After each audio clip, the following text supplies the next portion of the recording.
आपण पाहत आहात नाशिक खबर न्यूज, जनतेचे हक्काचे व्यासपीठ। नाशिक रोड येथे एका रिक्षा चालकाने दाखवलेल्या प्रामाणिकपणामुळे हरवलेले तब्बल 2,82,000 रुपये मूळ मालकाला परत मिळाले असून सर्वत्र त्याचे कौतुक होत आहे।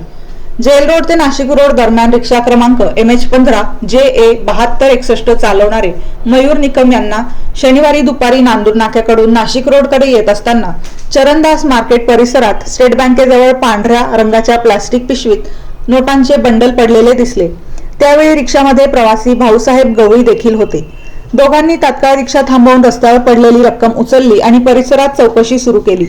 त्याचवेळी एक चारचाकी वाहन त्या ठिकाणाहून जाताना दिसल्याने त्यांनी त्याचा पाठलाग करून वाहन चालकाला विचारणा केली, मात्र ती रक्कम आपली नसल्याचे संबंधितांनी सांगितले। परिसरात विचारपूस करूनही मालक न सापडल्याने मयूर निकम यांनी थेट नाशिक रोड पोलीस ठाणे गाठून सर्व हकीकत पोलिसांना सांगितली।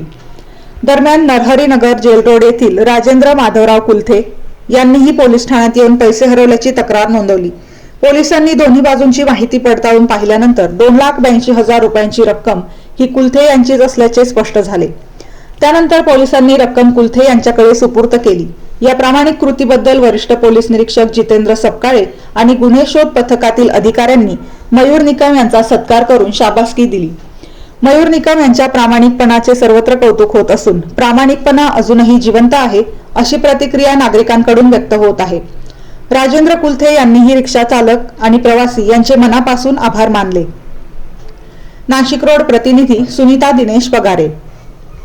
28 तारीख आज सकाळी मी घरून निघालेलो असताना माझ्या गाडीवर काही 3 लाखाची रक्कम गाडीवर होती। त्यावेळेस मी घरून निघालो तर माझ्या लक्षात न राहिलं गाडीच्या वरती टपावर रक्कम राहिली होती। रस्त्यात ती पडली तर ह्या 2 लोकांना ती रस्त्यात रक्कम सापडली। हे रिक्षा चालक आहेत, हे प्रवासी आहेत। ह्या दोघांच्या इमानदारीने ह्या लोकांनी रस्त्यावर सगळ्यांना शोधलं, कोणाची रक्कम आहेत ती रक्कम त्यांनी शेवटी न कोणाला दिल्यामुळे ती पोलीस स्टेशनला आणून जमा केली। नाशिक रोड पोलीस स्टेशनला जमा केली। इथे नंतर मी शोधत असताना मला कळालं नाशिक रोड पोलीस स्टेशनला रक्कम जमा आहे। मी नाशिक रोड पोलीस स्टेशनला आलेला असताना मला खरंच इथं खूप चांगला अनुभव आला।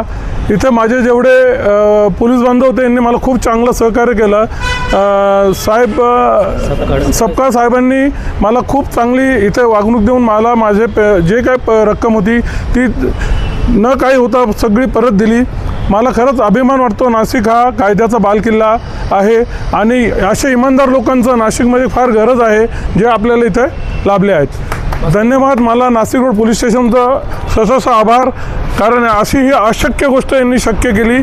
खूप खूप धन्यवाद।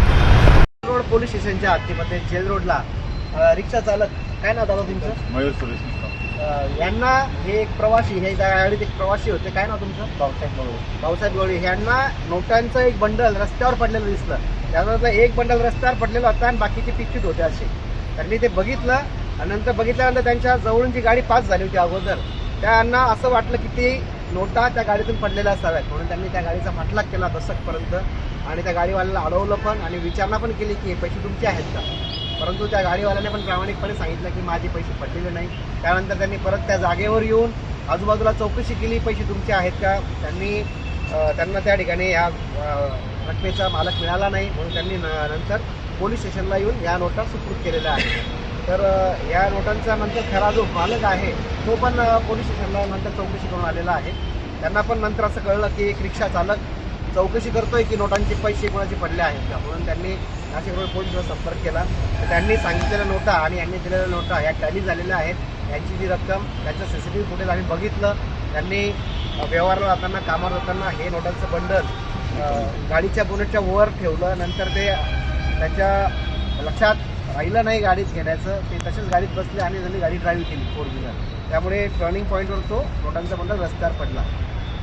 आणि या ठिकाणी बघण्यासारखं महत्त्वाचं एक आहे की रिक्षा चालक जे आहेत, त्याला नाव तुमचं?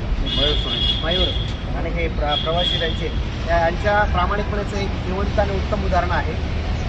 अडचणी असून सुद्धा त्यांना इतक्या नोटांचा लोभ झाला नाही। त्यांनी ते पैसे प्रामाणिकपणे पोलीस स्टेशनला आणून जे खरे मालक आहेत त्यांना ते हँडओव्हर करतात, सुपूर्द करतात। हे त्यांच्या हस्तेच हे पैसे आपण आपल्या रिक्षा चालक आणि जे आहेत त्यांच्या हस्तेच हे पैसे आपण मूळ मालकाला देऊ।